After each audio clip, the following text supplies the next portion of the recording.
Thank you for tuning in to the GSMC Basketball Podcast, brought to you by the GSMC Podcast Network. I'm your host, Isiah. In today's podcast, we'll talk about the Grizzlies, who have been on fire as of late. We'll talk about two big-name teams that dropped games in very surprising fashion. We'll talk about the Nets still struggling despite having Kyrie back. We'll talk some speculation about the Pelicans now that we know Zion is on his way back. And then we'll wrap up the show with some predictions on some big games happening over the next couple days heading into the weekend. Now, like I said before, the Grizzlies are on fire. I didn't think I'd ever say that. I started talking about it last podcast, but the Grizzlies have been just that good. We kind of touched about it a little bit. They've been so good that I kind of like to repeat some things I said about them in the last Hot or Not segment from last podcast. They're currently in a playoff spot, and within these last 10 games, they've been a hot Thunder team. They beat the Clippers, they beat the Spurs, who have been having these games where they've beaten a big Eastern Conference team, so they're no scrubs at all. They have great pieces in John Morant, who probably will be Rookie of the Year, hands down. Dylan Brooks, who's coming into his own. Jay Crowder, even though he's been hurt, kind of been out recently. Jaren Jackson Jr., who's a great pairing for John Morant. Those two will be a force together for a while. Valanciunas, who could be one of the better centers in the league. So they have a pretty decent squad. And since December 8th, I said this last podcast, since December 8th, they're 11-6. This isn't completely updated. They are number 1 in points per game with 118.9. 1 in field goal percentage, 1 in assists, 1 in points. Number 3 in three-point field goal percentage, and number 4 in fast break points. I mean, they are just being absolutely dominant in a league where you have teams like the Clippers, you have teams like the Lakers, the Bucks, who have been, so dominant this year that they're 7.5 up on second place right now. So for them to be playing this well and being this competitive as of late is really impressive, but also very surprising to see. It's not something a lot of people would have expected. Now, they follow that up with a big performance against James Harden and the Houston Rockets, a team I didn't just mention, but they are a formidable opponent, especially in the Western Conference. They are a team that have high volume scoring in James Harden, who is averaging just over 37 points per game, which is unheard of. It's just absolutely insane for him to do that. He's on pace to lead the league in scoring for the third year in a row, so he's playing out of his mind.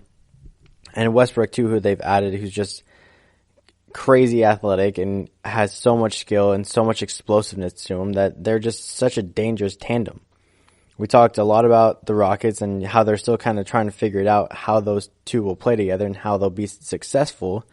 But we know that they're eventually going to be a force in the West, even if it is still early on. Westbrook, however, was not playing in this particular game. Apparently he will only play in one half of back-to-backs for the foreseeable future, as they are set to play the Blazers the night after this game against the Grizzlies. So he sits out this game so that he can play against the Blazers instead. So since there was no Russell Westbrook in this game, you can pretty much assume that it's going to be the James Harden show. And honestly, that's exactly what it was, especially in the first quarter. He came out hot. He shot 6 for 8. And had 17 points. So it was a really good way for him to start the game, not having his, dynamic duo partner with him. But the Grizzlies still only trailed by 5 points. So that means he probably didn't have a lot of help around him. And in the second quarter, Harden struggled and completely cooled off. He went 2 for 10 from the field while being 1 for 7 from 3. And he only had 9 points, 4 being from the line. And, when he's struggling shooting, obviously from the field, he's going to try and get to the line. And that's another reason why, he's so good and knows how to play these referees really well.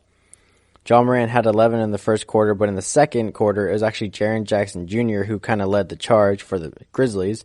He had 13, and Memphis outscored the Rockets 35-24 to kind of take control of this game going into halftime. And even though the Grizzlies have been a very hot team, no one really expected this, especially against the Rockets. In the third, even though Harden only shot 41.7%, he scored 12 points, where this time the third kind of belonged to Dylan Brooks instead of John Morant or Jaren Jackson Jr. It was Dylan Brooks this time, who had 8 points for the Grizzlies. 85-83, the Grizzlies were winning going into the fourth quarter, and so it was really crunch time at that point. Would James Harden step up and, close out this game like we know that he's capable of doing? But no, he didn't show up at all in the fourth quarter. He went 0 for 7 from the field and only had 3 points. And all of them were from the charity stripe. So he struggled super hard in crunch time where, superstars like him are supposed to take over the game, especially since Russell Westbrook wasn't in this game. You can't really rely on your other teammates at that point because you're the superstar. I mean, you have players like Gordon who definitely can take over a game, but he's still kind of getting his rhythm back, not necessarily in the right space to be doing that. Tucker's not going to have high volume scoring in the fourth quarter. Capella definitely could potentially, but I've never seen him really take over a game like that. So James Harden going 0 for 7 from the field is really disappointing to see. But in comparison, John Morant was 4 for 4 with 11 points in crunch time, including a nasty step back dagger 3 against who else but James Harden. And that was pretty much to steal the game as well. And it was really interesting to watch this game and just see the back and forth between John Morant and James Harden. It almost seemed like James Harden was kind of disrespecting the rookie at times because he would kind of challenge him to shoot a 3, not really like expecting John Morant to knock it down, but he definitely hit a few 3s in his face. I think James Harden definitely underestimated him. There was one where he went right around him at one point with a behind the back before throwing a lob for a dunk. So John Morant really just doing a bunch of different things to show his ability and just show James Harden that he's legit. He even said at one point, "Tell this mother effer who I am. I'm here." He's here. He's established himself already.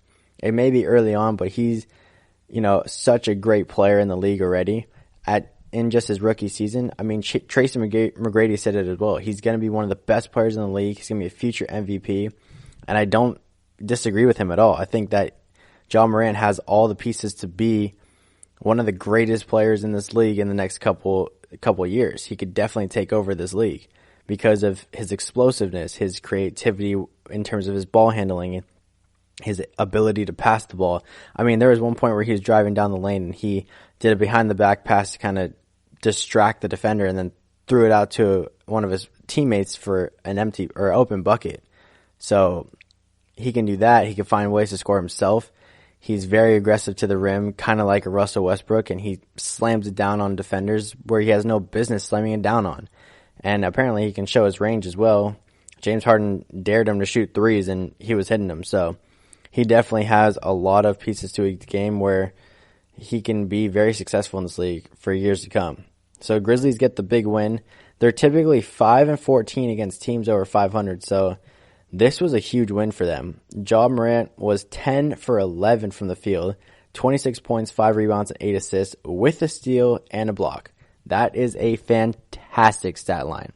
I mean, to shoot that efficiently from the field and just impact your team in a game where you're playing one of the best teams in the Western Conference, one of the best teams in the league perhaps, and just put up numbers like this is just really great to see from a rookie. And then Dylan Brooks added a good contribution as well, 24 points, 4 rebounds, 3 assists. Valanciunas had 19 points, 6 rebounds, 2 assists. Jaren Jackson Jr. didn't really shoot that well, but he did impact the game a lot. He had 15 points, 2 rebounds, 1 assist, 2 rebounds, 1 assist. I know you're thinking that's not big impact, but he did have 3 steals and 2 blocks. So he was making himself a force on the defensive end and just really impacting his team in that sense. Brandon Clark off the bench had 14 points, 7 rebounds on 6 of 8 shooting.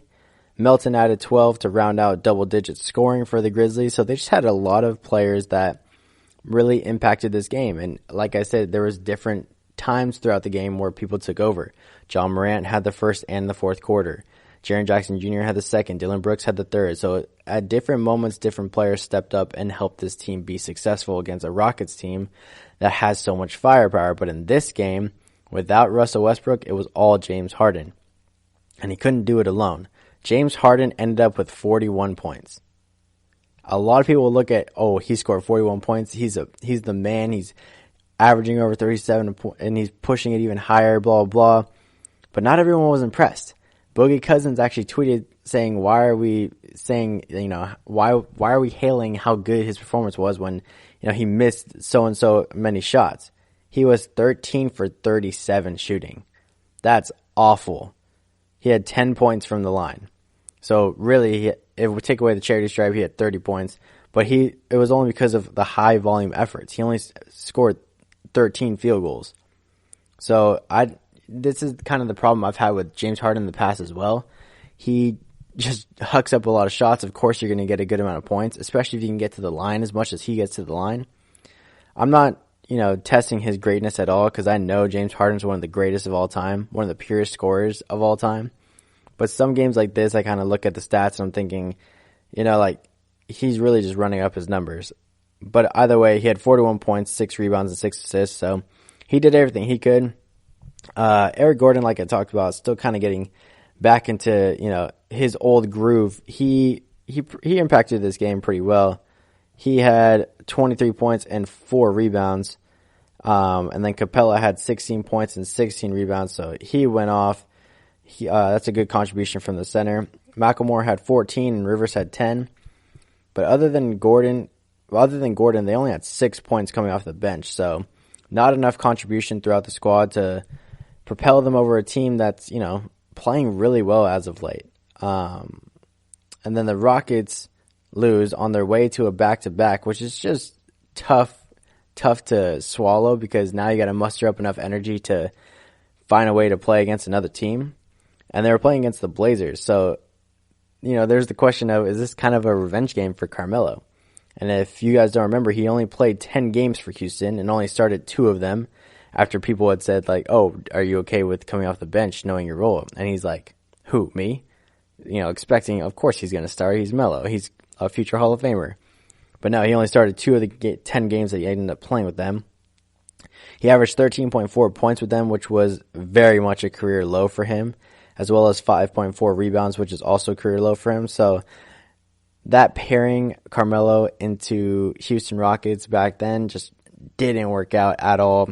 He ended up being out of the league for a long time until, he finally found a home in Portland. So, Melo actually would end up getting his revenge, if you want to call it a revenge game. And he played really well in a 117-107 win for Portland's second win in a row. So they're kind of starting to get back on track, hopefully, because Portland definitely can be one of the better teams in the West. It looked like James Harden was going to go off again for another high-volume night after hitting his first three and a couple of other shots as well. But he got into foul trouble pretty early on, and I think it kind of took him out of his rhythm. He never really found it again. And it was just a rough outing for Harden. It doesn't often happen for him, but he just didn't impact the game at all this time. He had 13 points, 8 rebounds, 7 assists. So he did make up with it by getting some boards and assisting his teammates, but 13 points for James Harden is so low for him. He shot the ball 3 of 12 from the field, and almost half his points came from the line. So, like I said, when he's not shooting the ball well, he'll try and get himself to the line. But 3 of 12 shooting, 13 points, that's tough for James Harden to swallow, I'm sure. Westbrook, however, he came back. Like I said, he doesn't do back-to-backs, but he played in this game. He performed really well. He got a triple-double. Had 31 points, 11 rebounds, 12 assists. Gordon, backed up a good performance with another good performance, had 20 points. McLemore, 17. Capella had a huge game again, 14 points, 18 rebounds. But it just wasn't enough. Dame led the way for the Portland Blazers. It's pretty typical for Dame to take over games. He had 25 points, 7 rebounds, 7 assists. He almost had a triple-double. McCollum played really well as well, 24 points and 6 assists. Hassan Whiteside had an 18-point, 18-rebound game and 2 blocks, so he was just a monster down low. And then Melo, we talked about it, his revenge game. He gets a double-double in this game, casual double-double on 7 for 10 shooting. He had 18 points and 12 rebounds against a team that snubbed him, didn't really give him a great opportunity, and, he made them pay for it. So now the Rockets lose 2 in a row, and another big team in the West finally lost as well. The Lakers' 9-game winning streak is over. I'll tell you how that happened right after this.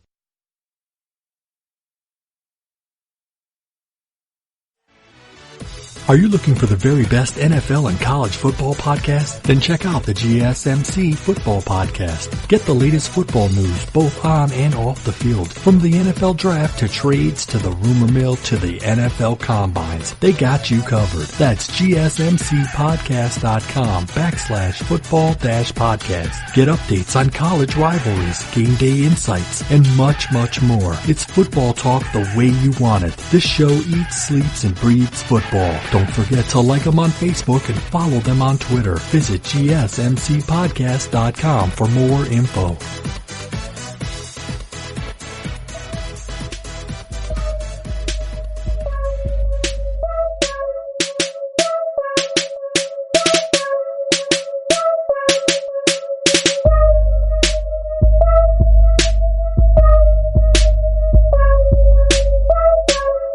Welcome back to the GSMC Basketball Podcast. We just talked about the Grizzlies team who's been hot as of late. They handed the Rockets, a great team in the Western Conference, a huge L. John Morant went off, showed James Harden who he is, told the whole league who he is. He's here.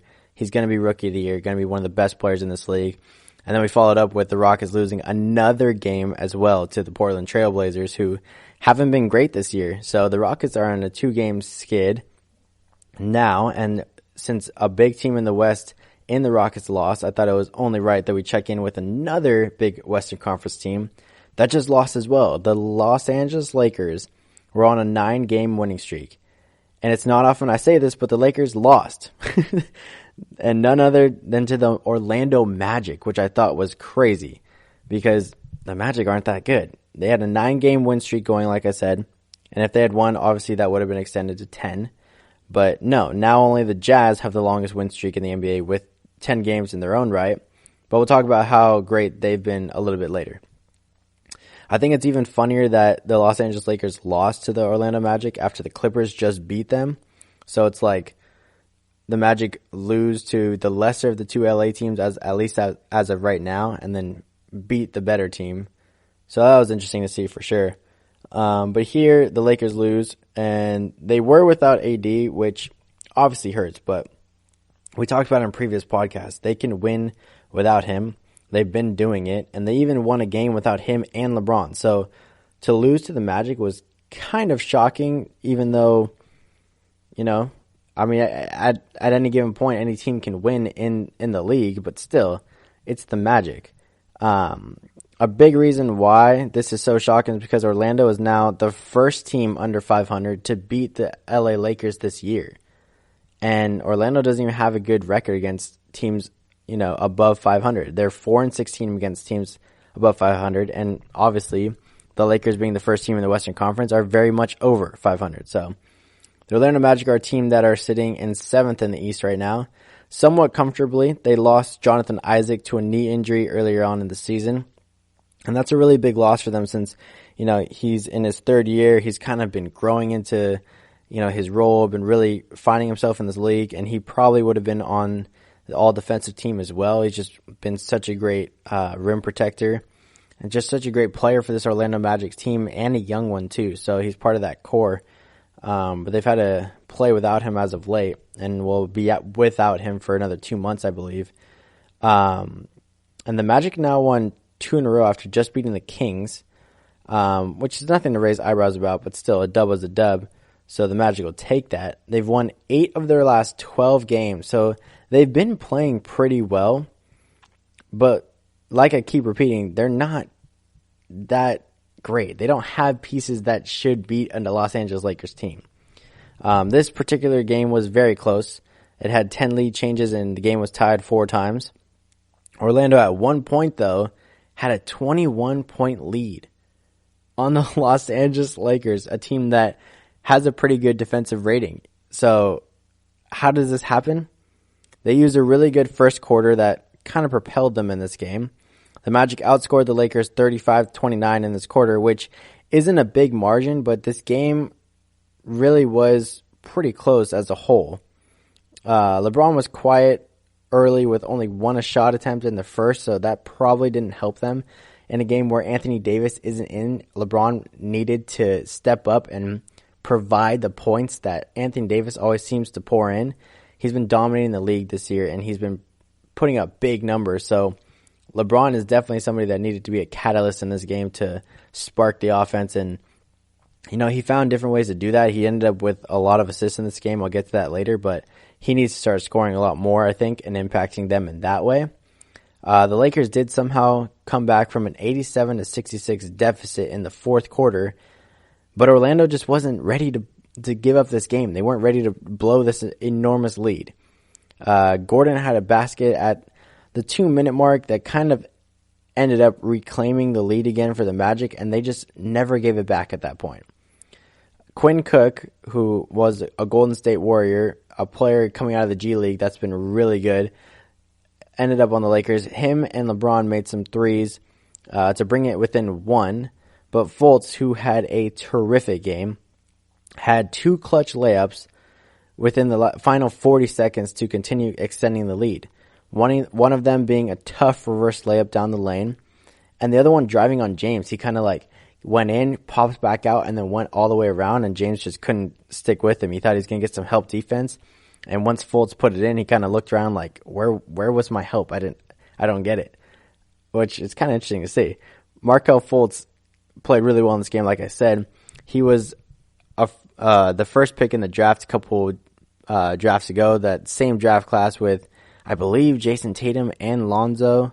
And then all of a sudden, I don't know what happened to him at the 76ers. His shot was broke. He wasn't comfortable shooting. His shoulder was weird.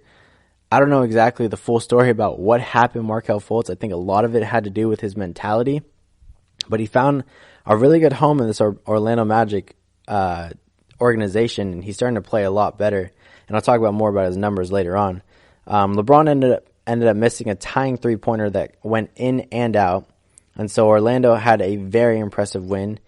And they did it without Isaac, like I said. But also they didn't have Evan Fournier, who was decided unable to play just right before game time. So they had him sketched in, but crossed him out very close to game time. Michael Carter-Williams, he had missed the last 12 games with the sprained left shoulder. And then DJ Augustine missing his second game in the last 3 with a bruised left knee. And all 3 of these players are typically regulars for them. And that's not even including Jonathan Isaac. So all 4 of those players are usually key players for the Orlando Magic. And yet they still find a way to beat this Lakers team. The Lakers were also without Rajon Rondo, who broke his right ring finger a couple games ago. So that's a huge loss for them.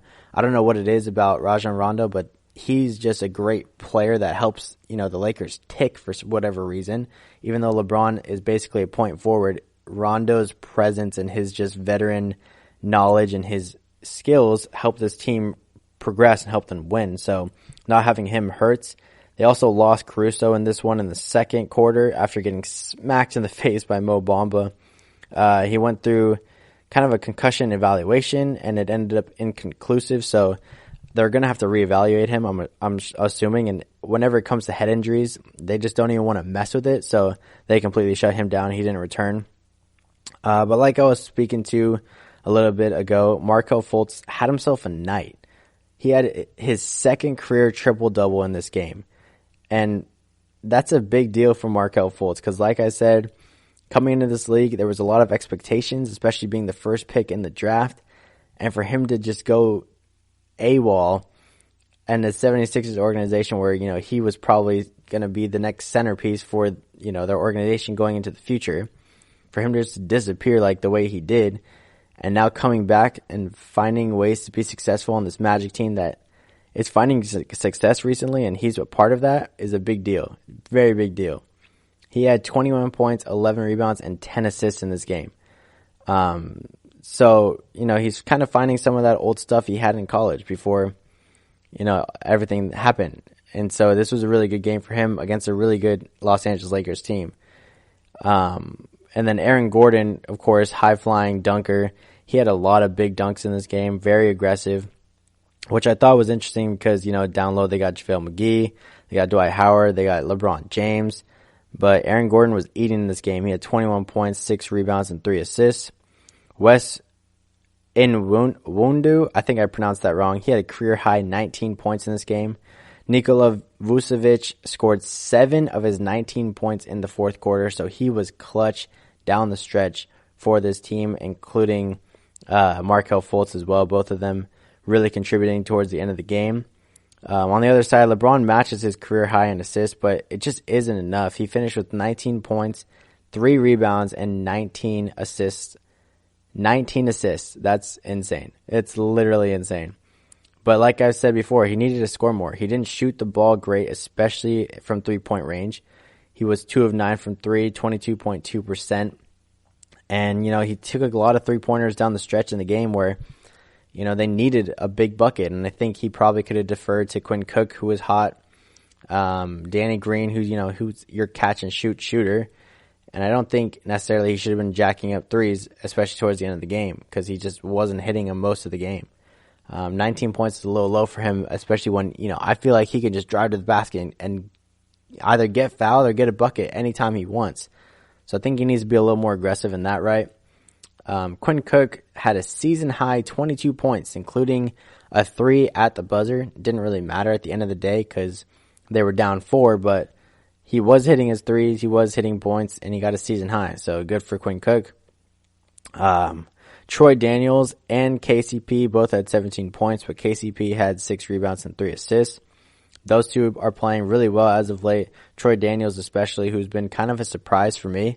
I didn't really know much about him coming into the season, but he's making his presence known. McGee played really well in this game. He had 14 points, 9 rebounds with 3 blocks. So he definitely performed really well under the cylinder. And then Danny Green only had 11 points, which I think is very surprising because he's usually a guy that pours in a good amount of points on just catch and shoot threes. But I think there probably wasn't enough spacing in this game just because, a lot of the attention was probably on LeBron, but they don't have to worry about LeBron and AD. So there probably wasn't as much spacing for him in this game. And then Kuzma only had 4 points, 2 for 10 shooting, which is super disappointing to see after he was going off in his last couple of games. And I had talked about it last podcast about him really establishing himself and, making a case for him to stay on this Lakers team. So in a game where they needed his contribution with no AD and LeBron needed help, he only had 4 points. And I think that's very, very disappointing.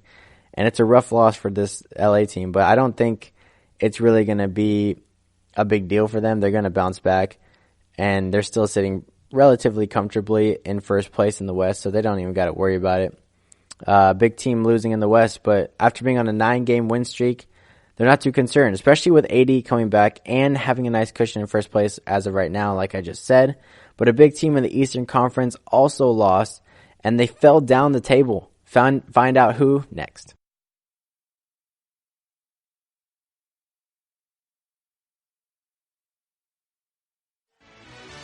Check out the show that's built on the MMA. From the UFC to extreme cage fighting, they got the fights covered. Check out the GSMC MMA podcast. Get the latest news on past or upcoming fights. Join us as we talk to and about some of the biggest names in the MMA, past, present, and future. When it's the fight game, there's just one show to check out. GSMCpodcast.com/MMA-podcast. Don't forget to like them on Facebook and follow them on Twitter. Visit GSMCpodcast.com for more info.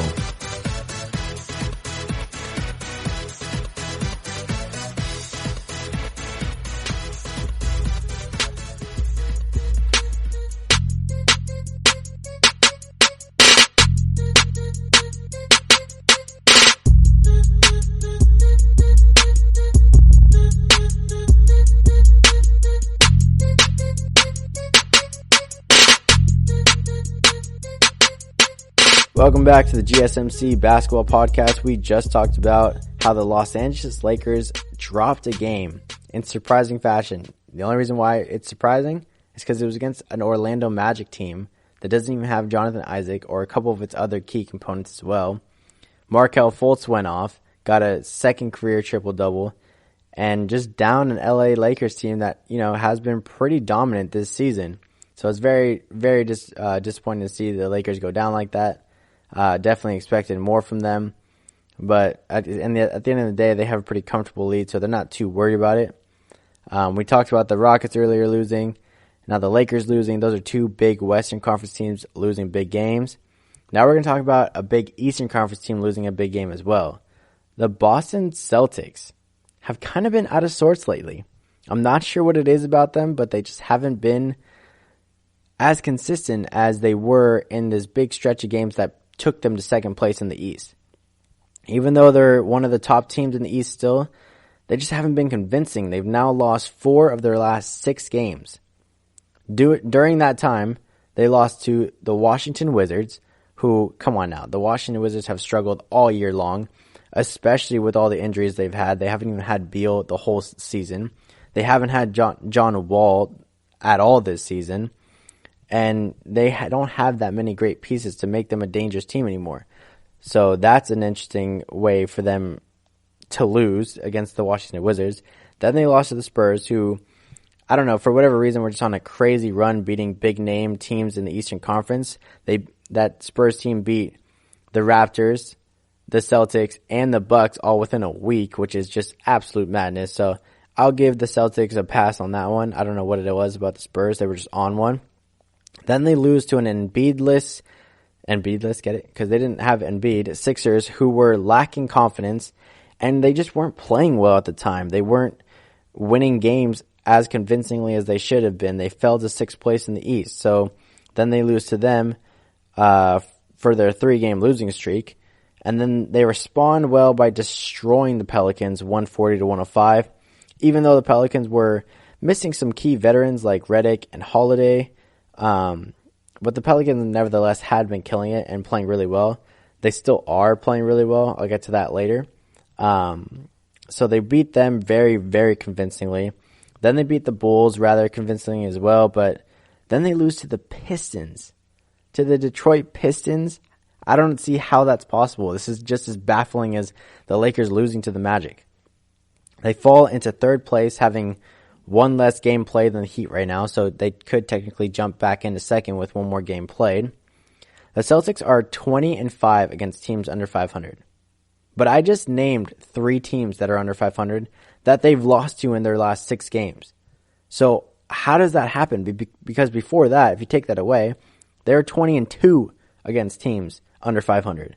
So they just have been off lately. They need to find that dominance and consistency again and really establish themselves in this Eastern Conference when they're 7.5 games back from the Bucks now. The Bucks are sitting way too pretty and it's just way too easy for them. And, you know, they need to be more competitive going into the second half of this season. Boston didn't have Tatum in this game due to right knee soreness, but even still, they have way more firepower than the Pistons do. The Pistons don't even have Reggie Jackson or Blake Griffin, who is probably done for the year.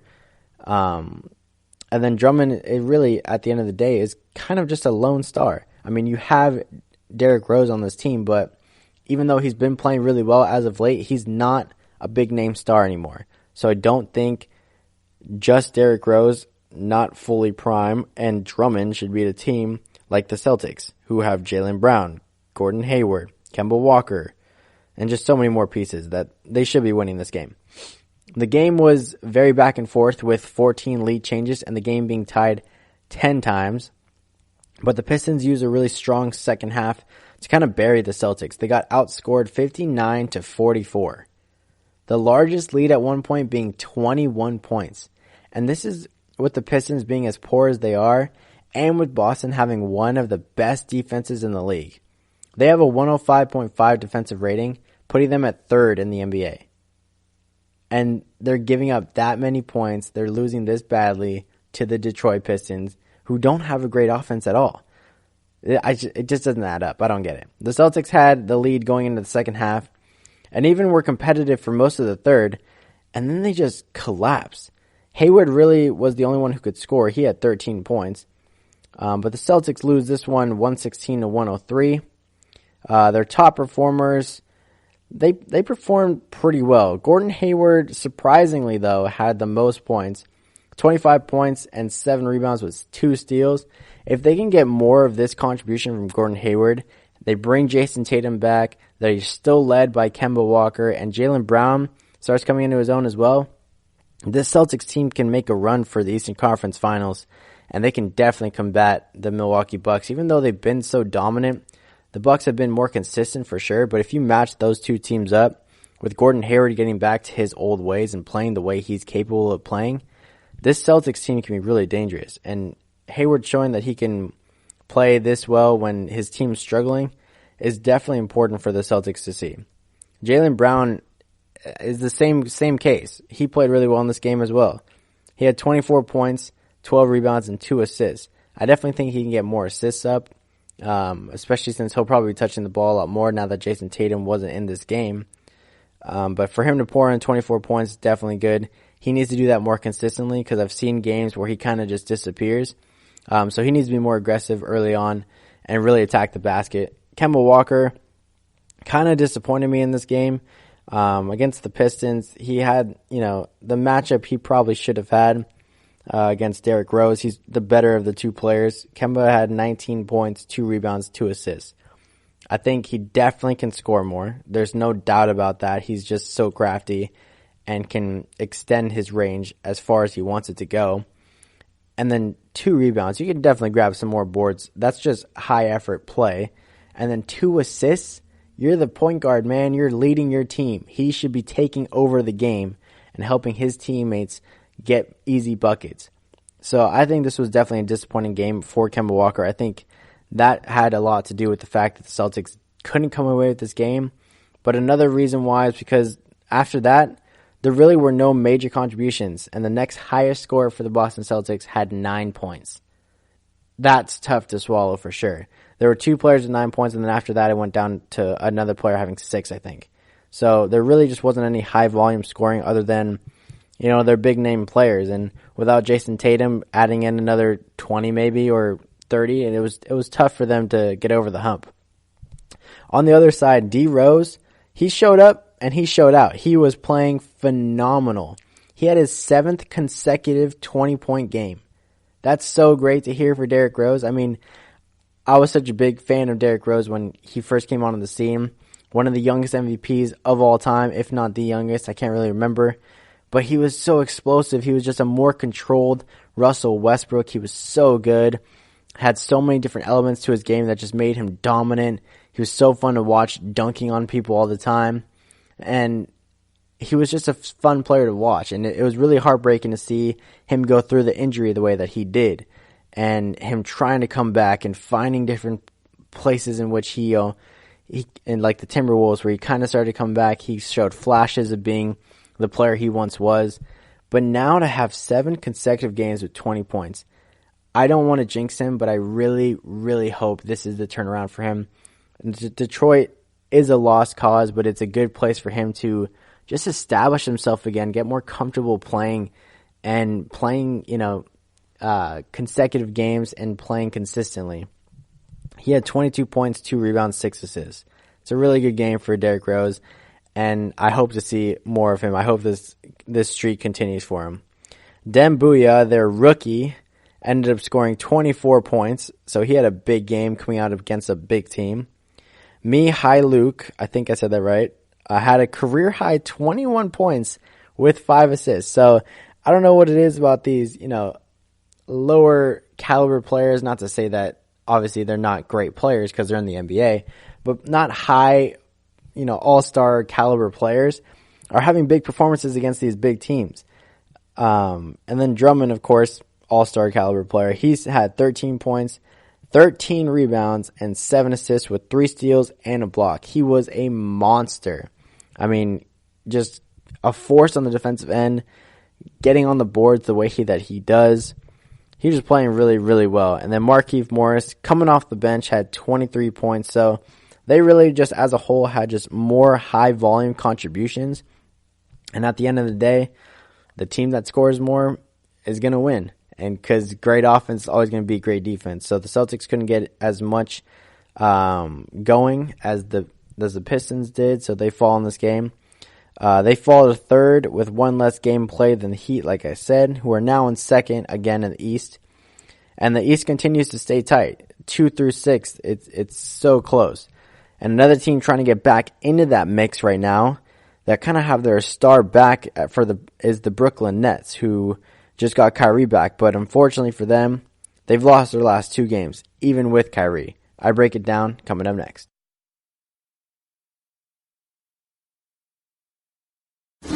Check out the show built around the women of MMA. From the UFC to the extreme cage fighting, we got the fights covered. Listen. It's the Golden State Media Concepts Women's MMA Podcast. The latest news of upcoming fights, discussions of previous matches. Join us as we talk to and about the biggest names in women's mixed martial arts, past, present, and future.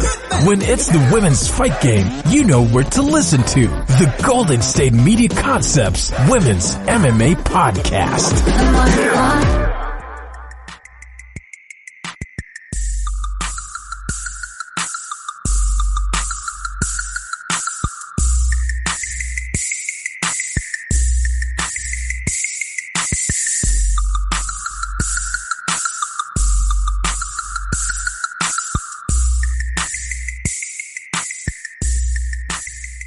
Welcome back to the GSMC Basketball Podcast, brought to you by the GSMC Podcast Network. I'm your host, Isiah. We just talked about how the Boston Celtics have kind of been out of sorts as of late. They've been losing to teams under 500 when typically they haven't been doing that all season long. So it's been interesting to see. They just lost against the Pistons. Derrick Rose playing fantastic. His 7th consecutive 20-point game. It's great to see. Like I said, the Eastern Conference is very close, 2 through 6. And another team trying to get back into that mix that's just kind of floating around the outside of it right now is the Brooklyn Nets. They just got back their star in Kyrie. And when they got him back, it was a winning effort against, a weak team in the Hawks that didn't have Trae Young. So it wasn't a big surprise that they won this game, but it was just nice to see that Kyrie played really well. And, that they, had their star back and they're back to winning ways. But then they kind of had a couple of rough games. They were now up against the Utah Jazz, a team that is just crazy good right now. They're now standing alone with the longest win streak at 10 games. We talked about it last podcast, moving to 10, and they're now 10-0 since acquiring Jordan Clarkson. And this game was just pretty impressive against the Nets, who just recently got Kyrie back. Like I said, he played really well. He ended the game with 32 points, 5 rebounds, and 11 assists. So for just his second game back, this is really impressive numbers for him.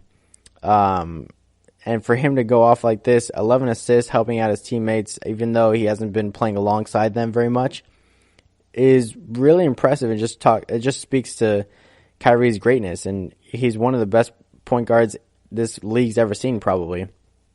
But the Nets had a really poor second quarter, really, in this game.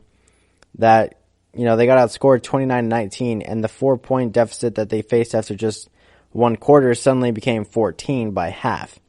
And after that, they just could never recover. They only had 2 3-pointers in the first half. They ended up getting a little bit better in the second half and actually outscored the Jazz. But the deficit, like I said, was just too large, and they ended up losing this one 118-107. But for them to only have 2 3-pointers in the first half definitely hurt them, especially in a league where 3-pointers can make or break you at this point, because so many teams shoot high volume amount of 3-pointers, and if you're not, consistently knocking them down, you're going to fall behind. And so it was tough for them to ever try and get any ground back, especially since the 3-ball wasn't working for them. It also didn't help that Gobert had just a monster game in this one. He had 22 points, 18 rebounds, 4 assists, 2 blocks, and a steal. So he really did it all. 22 points, 18 rebounds, though, that's crazy. Getting on the boards, getting on the points, and then 2 blocks and a steal on the defensive end. He really was doing it all. And it's what he's capable of doing. So I just want to see more of it. Rudy Gobert, he can be putting up numbers like this all the time. Donovan Mitchell came back after being ill in his last game. Didn't play. But this one he comes back, gets 25 points and 4 assists. He could definitely push up those assist numbers, but 25 points is very solid contribution. Joe Ingles, the surprise man. He's starting to show up this season. He's been playing really well as of late. He dropped in 27 points in this game. So he was playing phenomenal. Bogdanovic added 18 points, and then Clarkson had 13 points off the bench. So really all their big players, had a great game to kind of lift them to their 10th straight win. Whereas on the other side, Kyrie Irving just had no help at all. The next highest scorer was Dinwiddie, who had 17 points, and then Joe Harris with 13. But a player like Karis LeVert just hasn't gotten back to what he's capable of. He only managed 11 points in this game. And so I think the Brooklyn Nets right now, they could expect just some growing pains with Kyrie coming back.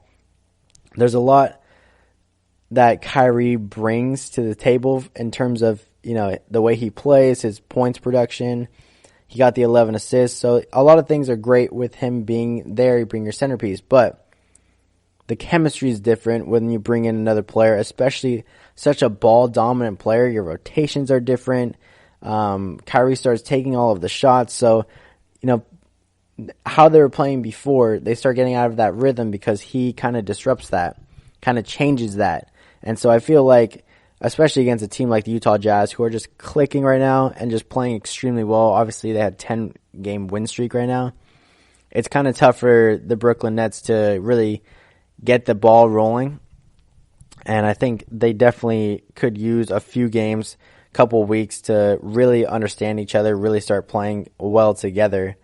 They still have decent players, against this tough Utah team, but they went up against a tough Sixers team as well, even without Embiid, and they lost. So they ended up losing another one, giving this game away to the 76ers.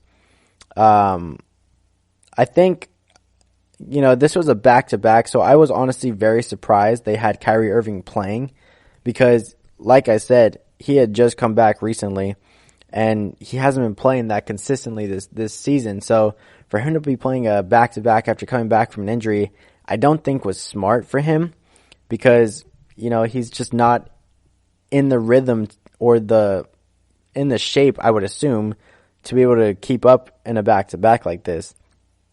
Brooklyn led them being the 76ers, and looked to have control for the majority of the game. Through 3 quarters, they were up by 4 points, and they were just looking to close it out.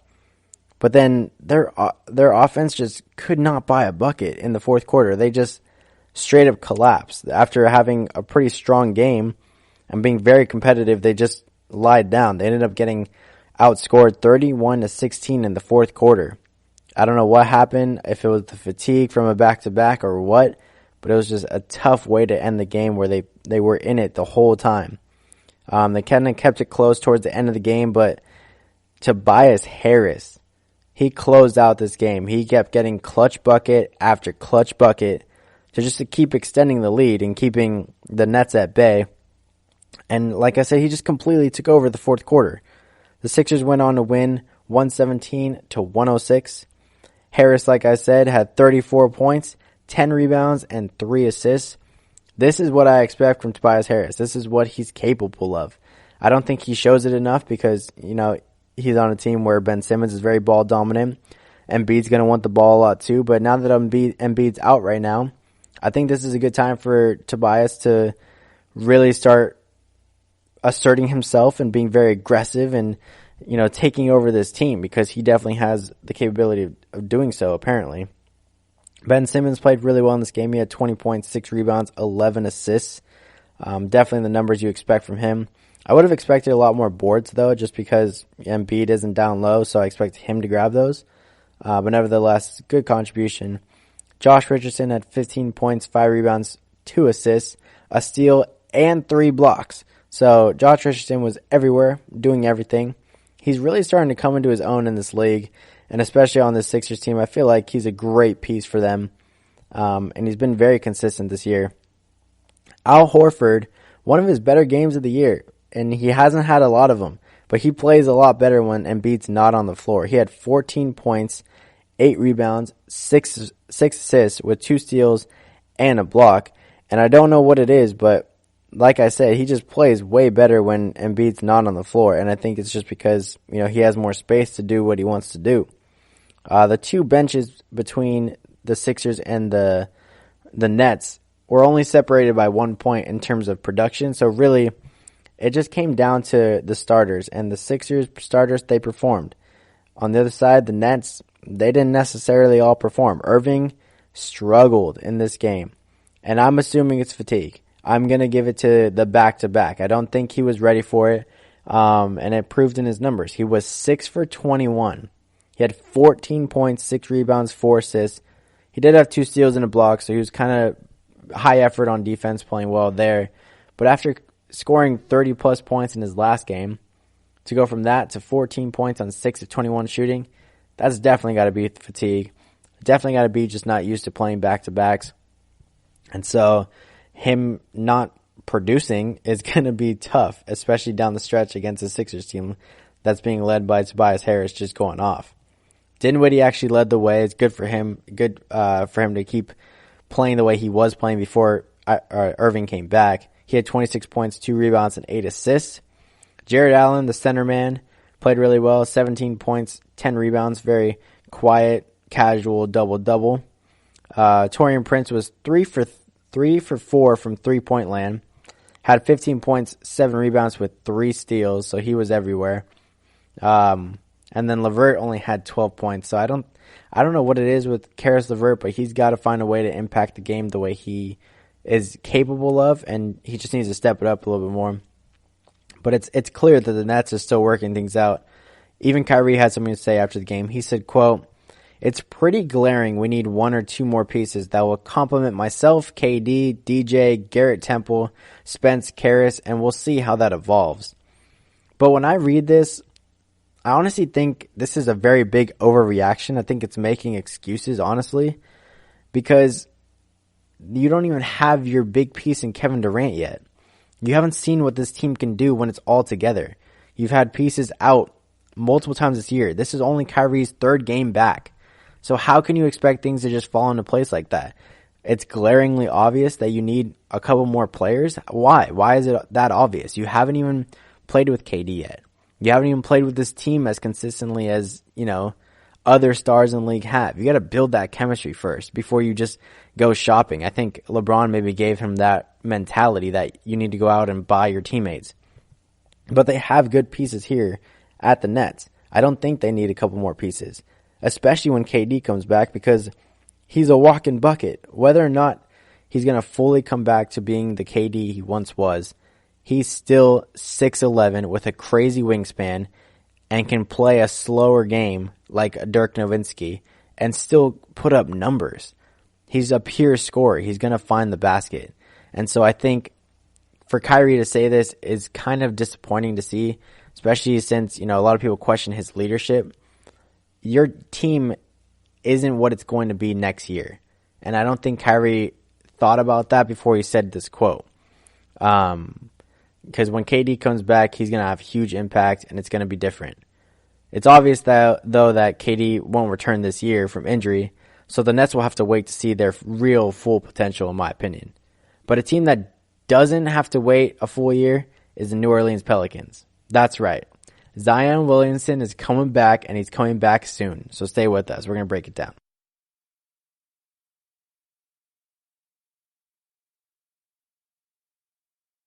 Tired of searching the vast jungle of podcasts? Now listen close and hear this out. There's a podcast network that covers just about everything that you've been searching. Hey! The Golden State Media Concepts Podcast Network is here. Nothing less than a podcast bliss with endless hours of podcast coverage. From news, sports, music, fashion, cooking, entertainment, fantasy, football, and so much more. So stop lurking around and go straight out to the Golden State Media Concepts Podcast Network. Guaranteed to fill that podcast itch. Whatever it may be. Visit us at www.gsmcpodcast.com. Follow us on Facebook and Twitter, and download us on iTunes, SoundCloud, and Google Play.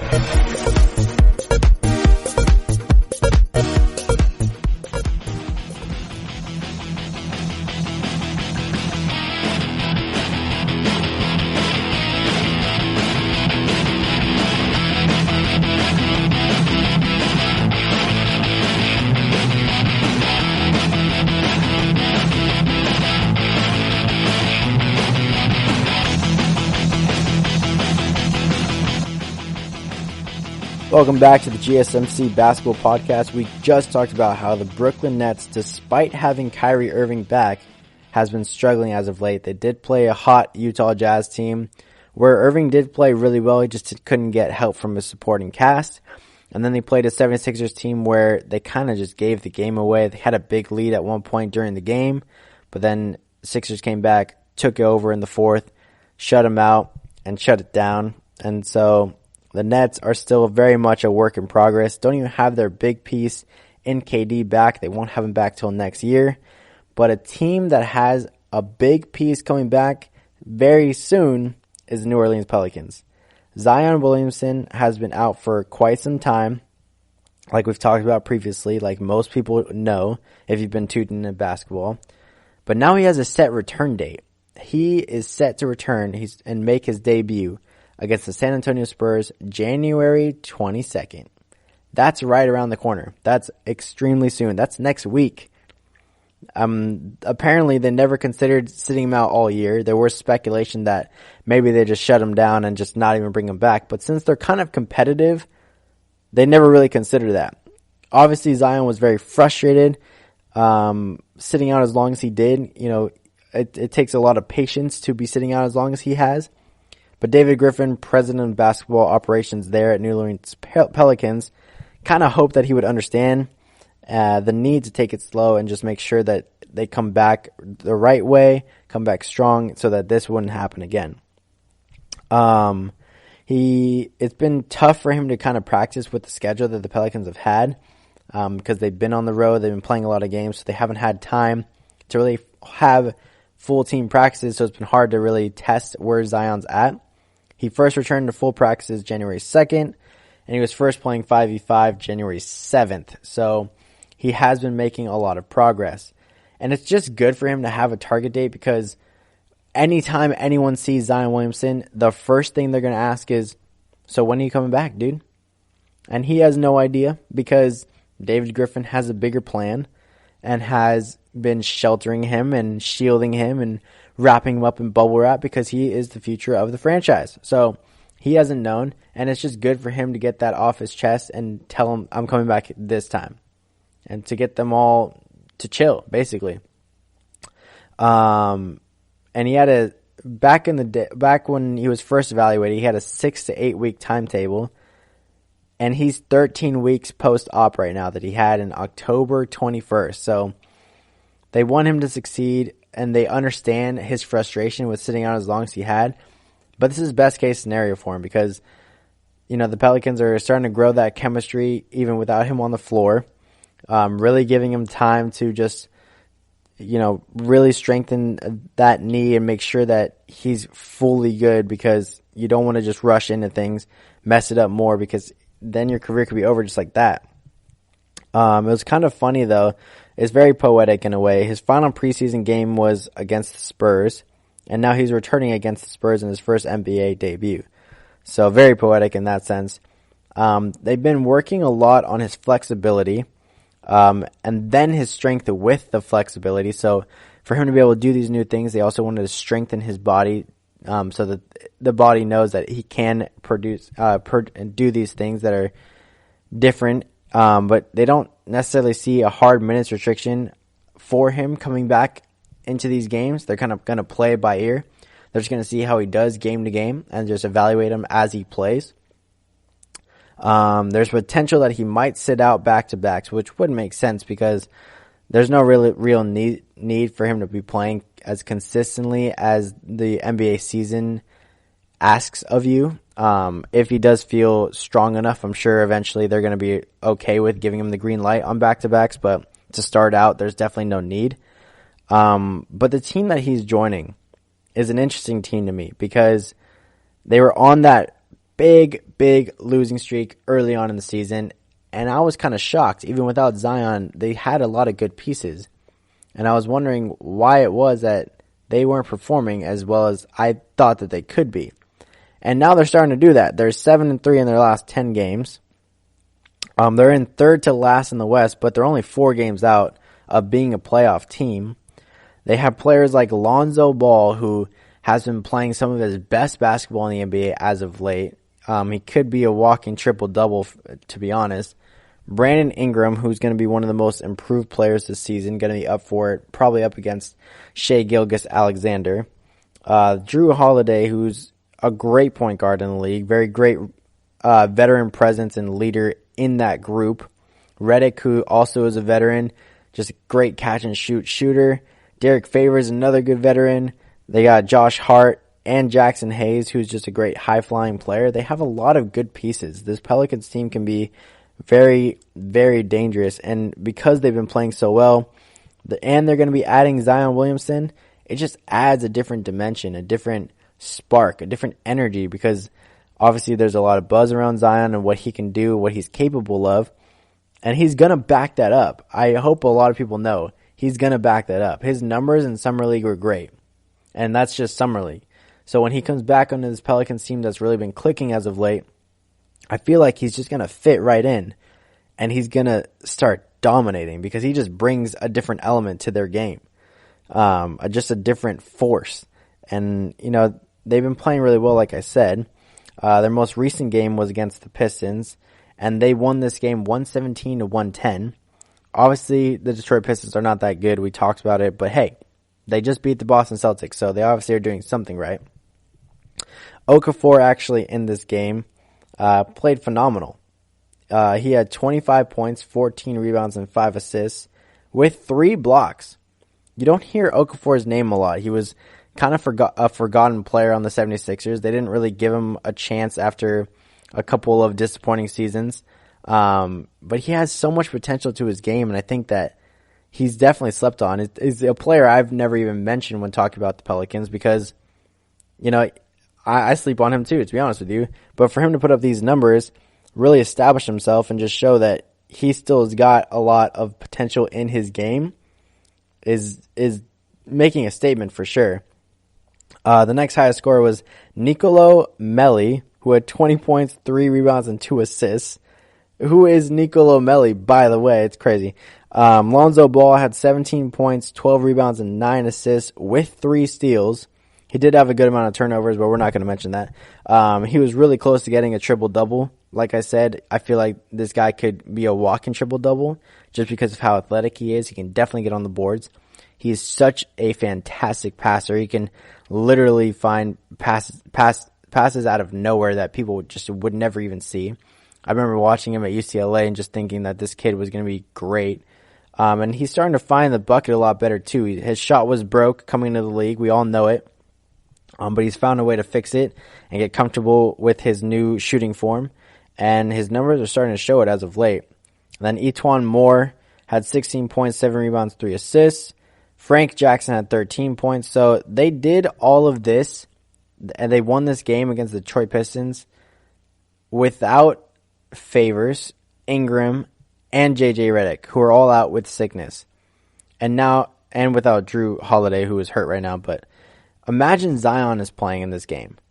That could be a really, really scary thought because they don't have some of their best players, and they have players like Okafor stepping up out of nowhere and playing out of his mind. Nicolo Melli taking his opportunity. I think it's his first NBA start, and he drops 20 points. So for them to have pieces like this, the depth that they have, even when players like Favors, Ingram, Redick are all out because of sickness and they're still winning games, I think this Pelicans team can be extremely dangerous. And adding Zion Williamson into that squad is just going to make him even better. Because if Zion can really create a shot for himself, we already know he can be dominant down low and drive into the basket. But if he can kind of develop a better handle, a better vision in terms of his passing, and a jump shot, he's going to be one of the most dominant players in the league. I can see him being dominant like Giannis is dominating right now. And so adding him onto this Pelicans team that's on a full head of steam right now, they can be interesting in the Western Conference. They can get into that playoff picture and shake things up for sure. Kind of put this season on its head. The Pelicans' next game is against a red-hot Utah Jazz team. So that'll be very interesting to see. And it's also one of the games I'm going to make a prediction on. That's right, I'm going to try and redeem myself for those bad predictions I made last week, coming up after this.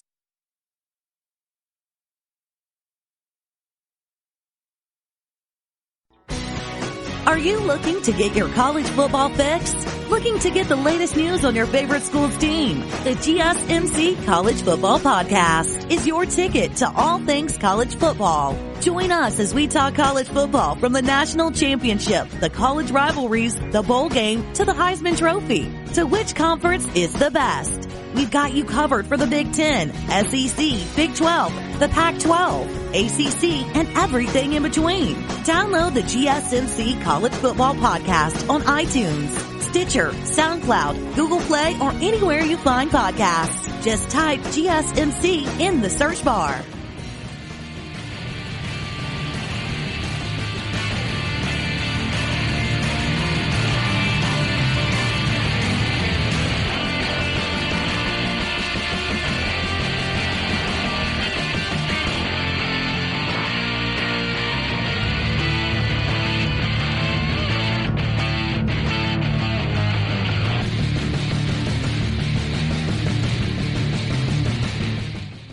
Welcome back to the GSMC Basketball Podcast. We just talked about how Zion Williamson has set a return date for his NBA debut after being injured in Summer League all that time ago. He's been out for 13 weeks, even though he had a 6 to 8 week timeline. But now he's going to make his debut January 22nd against the San Antonio Spurs.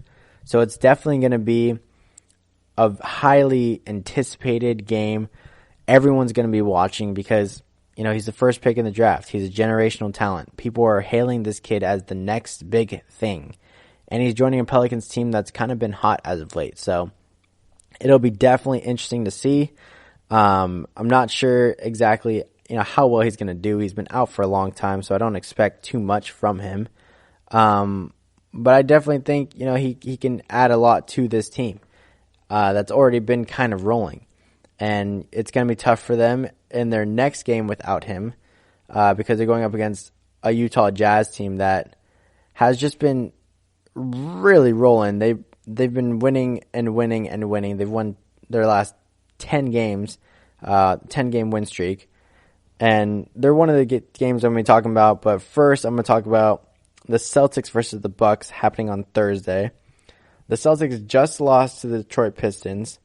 So I think they'll definitely come out with some fire for sure because they're going to think that, why did they lose to the Detroit Pistons, And for them to come out against the first team in the East, they're gunning for them. They're already behind them by 7.5 games. So they want to make up some ground. I think this will be a big match for them. And it's going to be tough for them, I think, because they could still be without Jason Tatum, who, due to knee soreness, is day-to-day right now. And if they don't have him, that's definitely a big blow to their offense. And even Jaylen Brown now is day-to-day, so he might not even play either. So if they don't have both of those players, that's going to be a huge loss, and it's going to be super hard for them to overcome that. The Bucks have Eric Bledsoe, who I think is one of the best two-way guards in the league right now. He'll probably be tasked with trying to slow down Kemba, which is an impossible task because Kemba is as good as he is. Too crafty and definitely going to find ways to score either way. But Kemba getting passed between Eric Bledsoe and Middleton might just tire him out. And if that's, their main source of offense, it's going to be tough for Kemba to really have any impact. So that definitely could be rough, especially not having Tatum and Brown. But at the end of the day, I think the Celtics really just have no answer for Giannis. I mean, how do you stop a guy that's having another MVP caliber year and is just as tall and physical as he is? It's going to be super tough for them to try and stop him. The Bucks are 9-1 in their last 10 games and are on a 4-game win streak right now. The last and only time that they faced off, the Bucks blew a 19-point lead to lose to the Celtics 116-105. Do you really think that's going to happen again? I really, really doubt it. That was early on in the season, and before we realized how dominant this Bucks team is. The Bucks lost a couple games early on in the season, and people were wondering what's going on here. And then they went on a crazy tear, and they're the most dominant team in the league right now. So I'm giving this one to the Milwaukee Bucks. I'm playing it safe. I definitely don't see that the Celtics muster up enough firepower or, honestly, defensive efforts to stop what the Bucks can do. So I think the safe bet is definitely giving this one to the Milwaukee Bucks. And somehow I'll probably be proved wrong, but that's going to be my prediction. Milwaukee Bucks are going to walk away victorious in this game. Moving on, the Jazz versus the Pelicans, also on Thursday. And the reason I picked this game is because I just find it like it's going to be a big matchup in my opinion. And people probably might not see it that way because, the Pelicans are third to last in the Western Conference and the Jazz are hot and going for second place in the West right now. But this is where I make my bold prediction. ESPN favored Utah to win 57.6%. Their probability to win is 57.6%. But we just talked about the Pelicans a good amount. We kind of talked about how Lonzo's been playing really well as of late. Fixed his shot, scoring a lot more points. Could be a walk-in triple-double if he puts in enough effort. Brandon Ingram, he's been playing really well this season. He's, thriving in this New Orleans Pelicans team where he's the man and he's the guy they go to. JJ Redick, great spot-up shooter. Derek Favors, great veteran presence. They've just got good pieces. And Okafor being as good as he was last time. Nikola Melli making his first NBA start and having 20 points. That's just a lot of good signs for the Pelicans, to be honest with you. And then they've also won 9 of their last 13 games. The Jazz are red hot, and Mitchell was said in an interview recently that they're just clicking at this point. They're kind of just reading each other he said early on in the season they had to communicate a lot to know what they're going to be doing, either on the defensive or the offensive floor. But now they kind of just know what they're doing. The chemistry is a lot better, and that's why they've been playing so well. That's what he credits it to. But the Jazz, I don't know. I feel like they might lose this game. They beat the Pelicans in the last 2 matchups. They've won 15 of their last 16 games. I mean, and they have such great pieces in Donovan Mitchell and Joe Ingles and Rudy Gobert, who's one of the best centers defensively, and he could be one of the best centers offensively as well. He's starting to pour in more points as the season goes on. But I'm not sure. I feel like if the Pelicans get their pieces back, those people that have been sick that I mentioned in the last segment, JJ Redick, Brandon Ingram, Derek Favors, if they get all those players back, I feel like they'll win. They're going to be the ones that snap this win streak that the Jazz have. I just think it will happen. But if they don't get all those players back and it's just Lonzo Ball up against the Utah Jazz, they just won't have enough, and the Jazz will continue to roll. Their win streak will go to 11, but I'm going to go with the underdogs. I think the Pelicans are going to find a way to beat the Utah Jazz. Moving on. The Heat versus the Thunder on Friday night. Kendrick Nunn just scored 33 points against the Spurs, so he's on a high. I wanted to start out the conversation with that because Kendrick Nunn, a rookie, dropped 33 points. So I feel like he's going to follow that up with another big performance. ESPN has the Thunder winning this game on a probability of 53.5%. So it's a close probability, but I thought it was really surprising that ESPN chose the Thunder because aren't the Heat the better team? I feel like, they're second in the East right now. It's kind of a disrespect in my opinion. I'm going to lean towards the Heat, obviously. Steven Adams is kind of day-to-day right now. So if he doesn't play in this game, that's going to hurt for sure. I definitely expect him to play because he's just such a tough dude. If he's day-to-day, he's probably just going to, tough it out and get on the court anyway. Shai Gilgeous-Alexander has been playing fantastic as of late. He's been playing out of his mind, one of the best improved players this season. And he just had a game where he was the youngest player with 20 points, 20 rebounds, and a 10 assist triple-double. And he's just playing really well as of late. Chris Paul, like we've talked about before, is revitalized, playing some of his best basketball. Obviously not his prime basketball, but he's still playing really, really well. And Gallinari is a good piece for them as well. He's contributing in ways that he can. But Butler in this game is the biggest star in my opinion as of right now.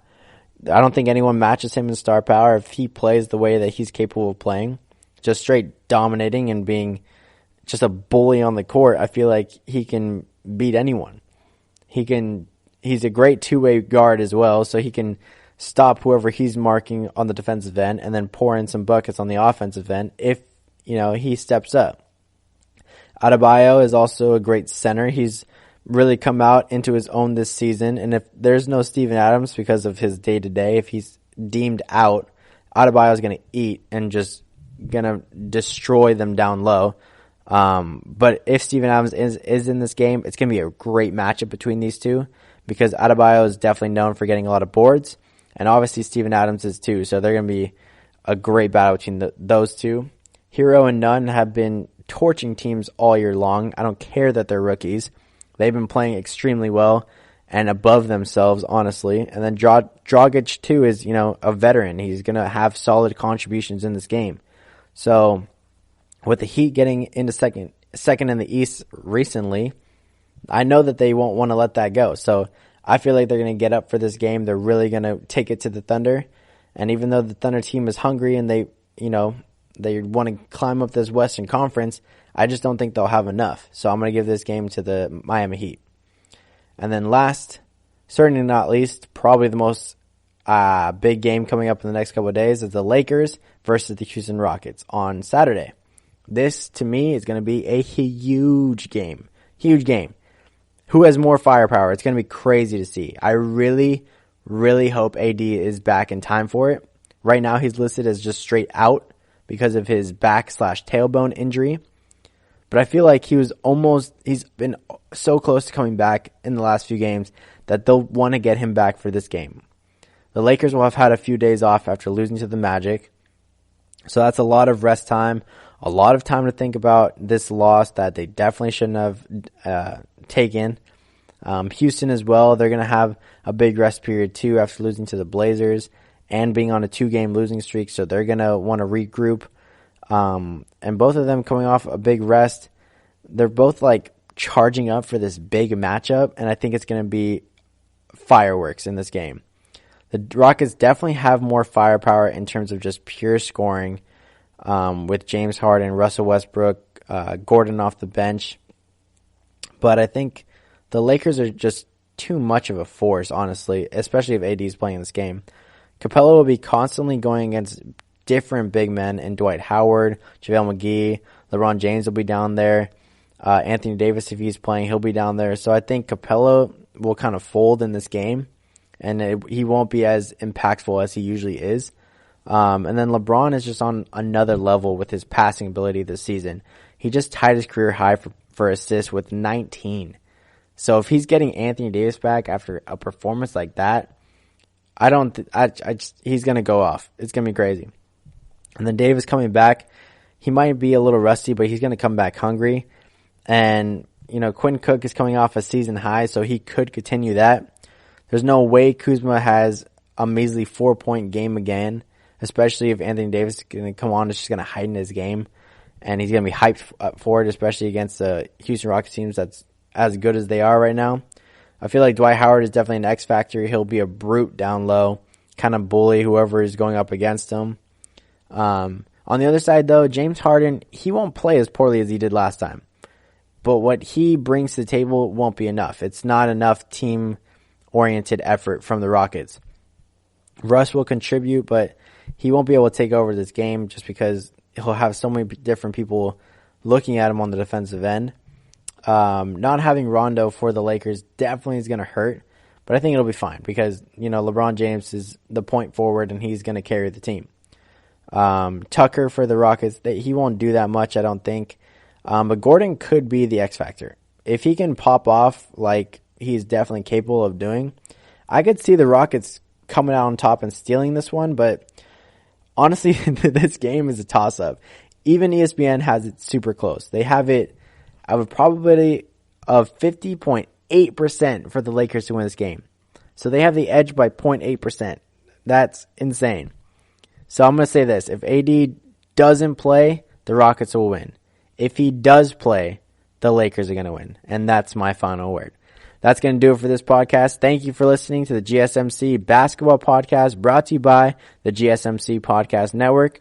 I would like to ask that you please remember to subscribe to the show and write a nice review, please, because that really helps us out. Also, if you can please follow us on Facebook, Twitter, and Instagram, I would greatly appreciate it. I'm Isiah Quiroz. Thank you, and I'll see you guys next time.